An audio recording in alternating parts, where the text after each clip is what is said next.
More than 150,000 people are currently living unhoused in California. And every year, thousands of those Californians who live on the street also die on the street. It's a disgrace that the richest state in the richest nation, succeeding across so many sectors, is falling so far behind to properly house, heal, and humanely treat so many of its own people.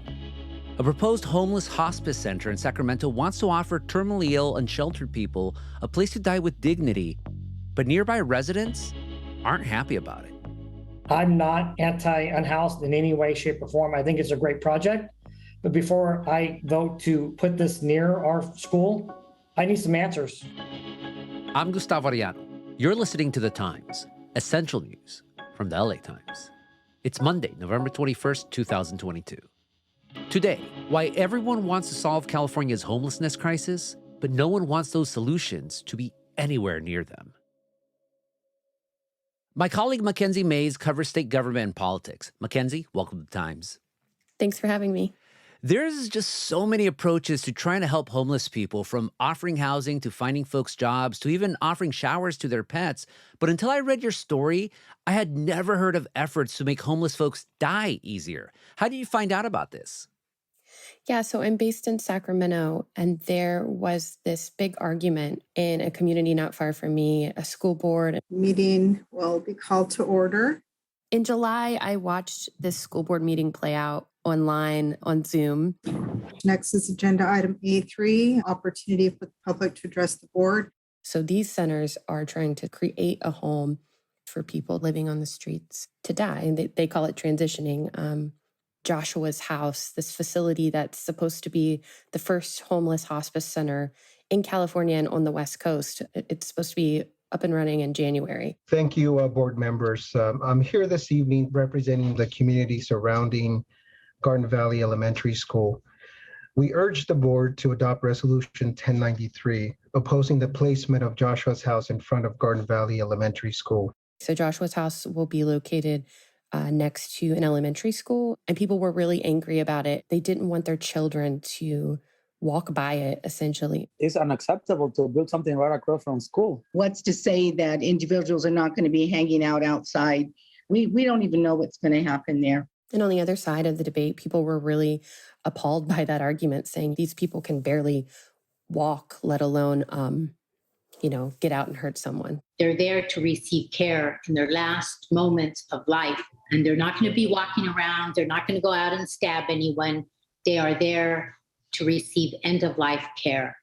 And they said, hey, this is a good idea. We just don't want it in our community, and we don't want it near our schools. Having a hospice for the unhoused is a service that is commendable and needed. We appreciate the thought of Joshua's House. No one is stating that the hospice or the organization is a bad thing. Then the facility would be much better suited in a different location, not across the street from an elementary school. And it was really an emotional debate. The rhetoric coming from the city, anyone opposed to this facility is afraid of unhoused people or doesn't care about unhoused people, or is just a part of the not in my backyard mentality, is false, demeaning, and downright condescending. And it wasn't your traditional NIMBY sort of story, because in this case, this neighborhood, Twin Rivers, does, have less parks than a nearby zip code. It is lower income than some of the surrounding areas. The community has been clear with Councilmember Harris that what our community needs are facilities that will benefit our children who attend Garden Valley Elementary School. Facilities such as a community center, a library, a shelter center, or any combination of these. They felt like they were being dumped on, that more affluent communities would not accept this place. Unfortunately, Councilmember Harris only sees homeless uses for a lower income, low resource community. The city council member, Jeff Harris, who supported it, to me, swore that that was not the case, that he saw it as a positive gift to the community and to teach kids, hey, everybody deserves to be treated with dignity no matter what. And he said that he helped his own mother die in hospice care with cancer, and he just couldn't stop thinking about someone like her being sick and puking in a bush and being alone out on the streets.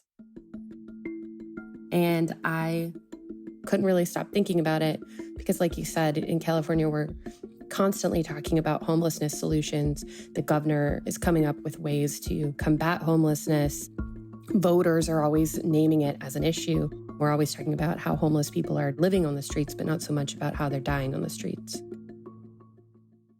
But we do keep a lot of data around that. So in Sacramento County, about 200 people died who were homeless, and more than half of those people, I believe it was 55%, died outside. And then, of course, in Los Angeles County, numbers are way greater, like around 2,000 died on the streets as opposed to a shelter. And when you talk to the people that I've been talking to for the story, shelter is not a great place for end-of-life care either. You don't have the things that you need to sort of die in a comfortable setting a lot of times.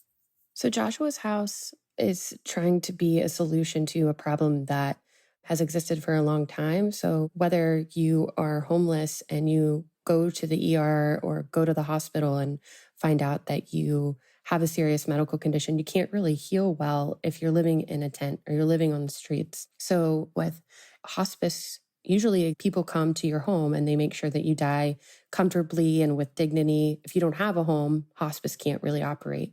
So these centers are trying to sort of create a comfortable space for people to die with dignity. On average, 1 or 2 homeless people pass away on the streets of Sacramento each week. At Joshua's House, we can change that. Marlene, who is the founder of Joshua's House, her grandson's name was Joshua. He died of an overdose in 2014 while living on the streets. And even as he was homeless, he stayed in contact with his grandmother, Marlene, and she's a public health expert anyways.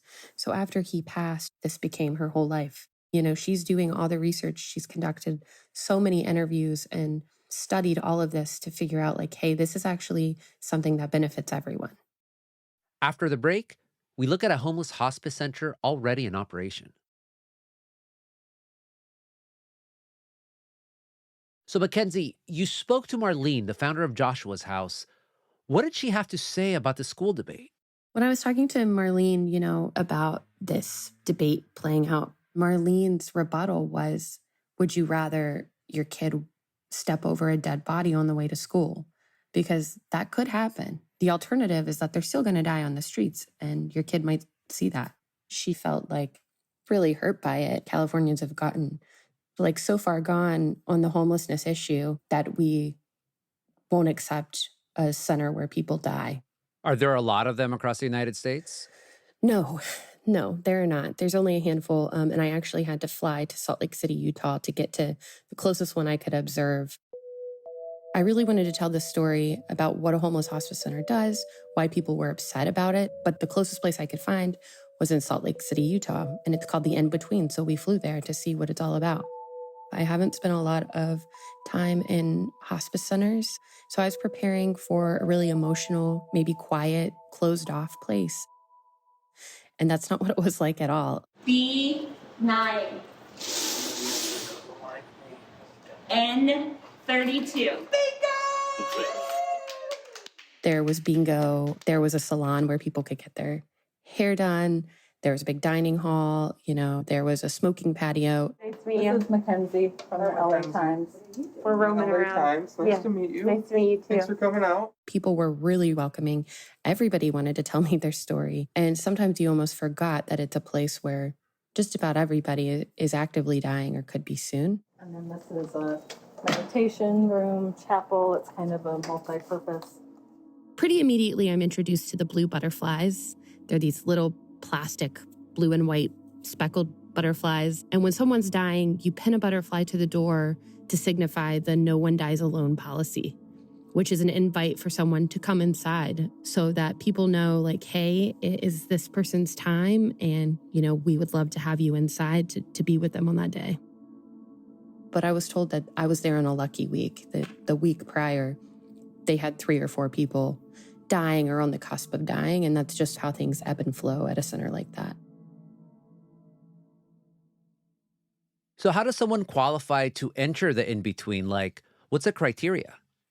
So you either have to be terminally ill and unhoused, or in some cases, there were a few folks who had been severely injured and are living homeless, and so need somewhere to heal. So I met a few different folks there. My sock monkeys, there's these 2, and then we have a little kitty, and we have the St. Patty's Day bear.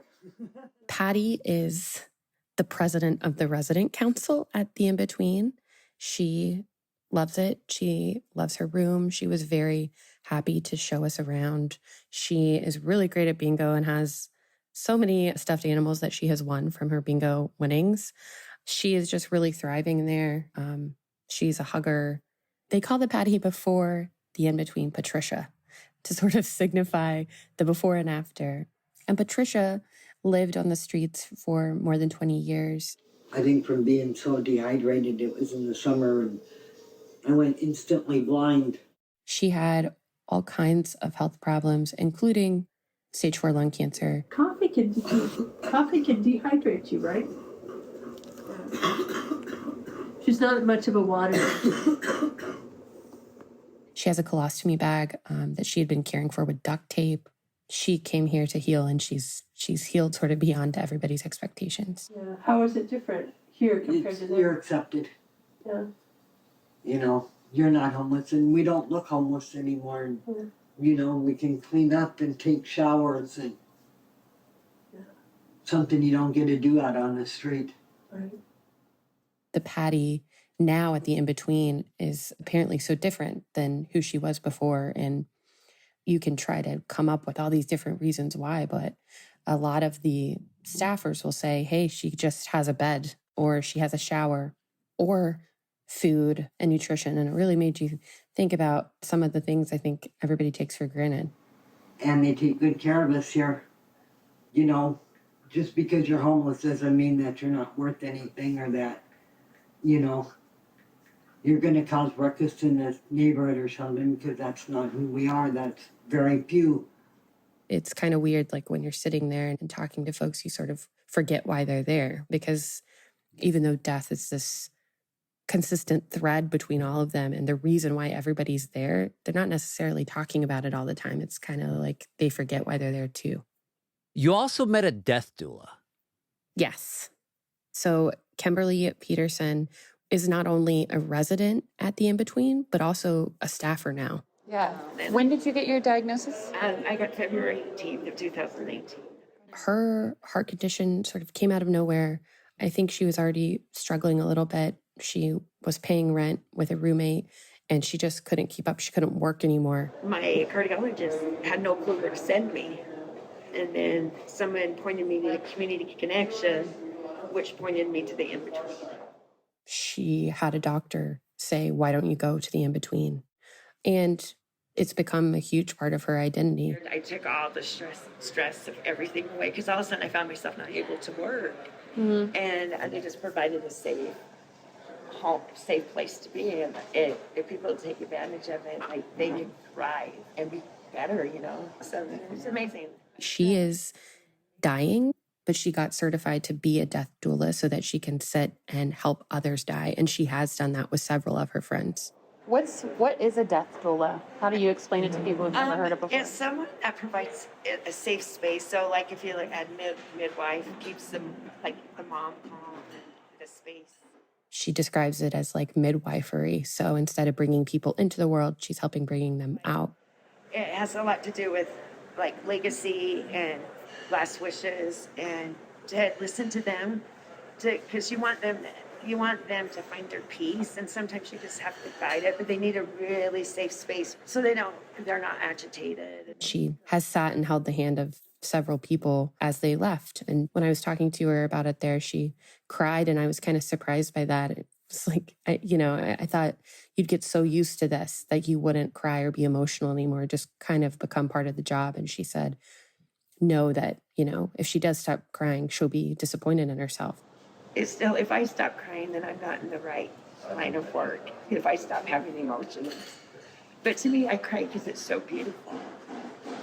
And I think about someone dying on the streets, and it just breaks my heart.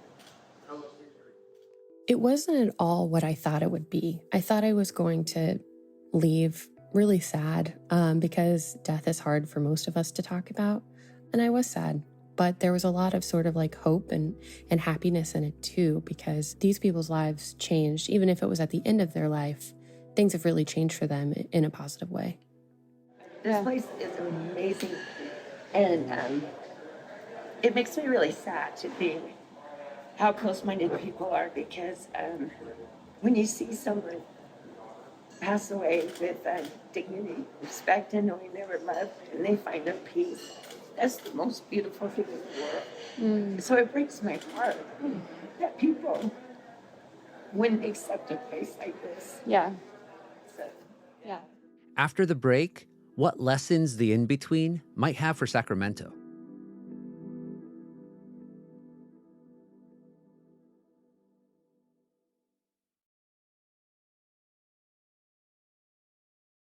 So, Mackenzie, the homeless hospice you visited in Utah sounds like it's pretty established now, has a proven track record, and it seems accepted now. But were locals there in Salt Lake City also concerned when it opened back in 2018 the way people are concerned right now in Sacramento for the proposed hospice there? Yes, it's uncanny, actually. I was reading through old newspaper clips, and it's exactly what's happening here near Sacramento. And I actually was able to find one of what they call the NIMBYs. There were the NIMBYs and the YIMBYs, the not in my backyard and yes, in my backyard. They had the exact same issues, and people were scared. They said it was going to ruin the neighborhood. They worried that it would, quote unquote, spiral out of control and be this huge traditional shelter and not just a place where people were getting healthcare and comfort care. Yeah, how does the community feel about it now? So I was able to actually talk to somebody who had a change of heart in Salt Lake City. Susan Stevenson was the head of the NIMBY group. She lives 4 houses down from the in-between. It was really interesting because they have her own speed dial. They talk to her all the time, but she went from being the mouthpiece of the NIMBYs to now, when I spoke with her, she said there aren't really any NIMBYs left. They got kind of tired of the fighting about it. She thinks it's really well run now. She said that some people still are just never going to be comfortable with a facility like that on their street, but that as far as she's concerned, she thinks it's actually doing a good job at what it's supposed to do. Do you think the same acceptance might happen in Sacramento for Joshua's house? What's the latest there? It could, it's hard to predict until things are up and running. In the beginning, it seemed like people had all these safety concerns, especially when it comes to the nearby school children. But if you talk to the staff there, they don't think there are going to be any real problems once people see what it actually is supposed to do. Mackenzie, thank you so much for this conversation. Thank you.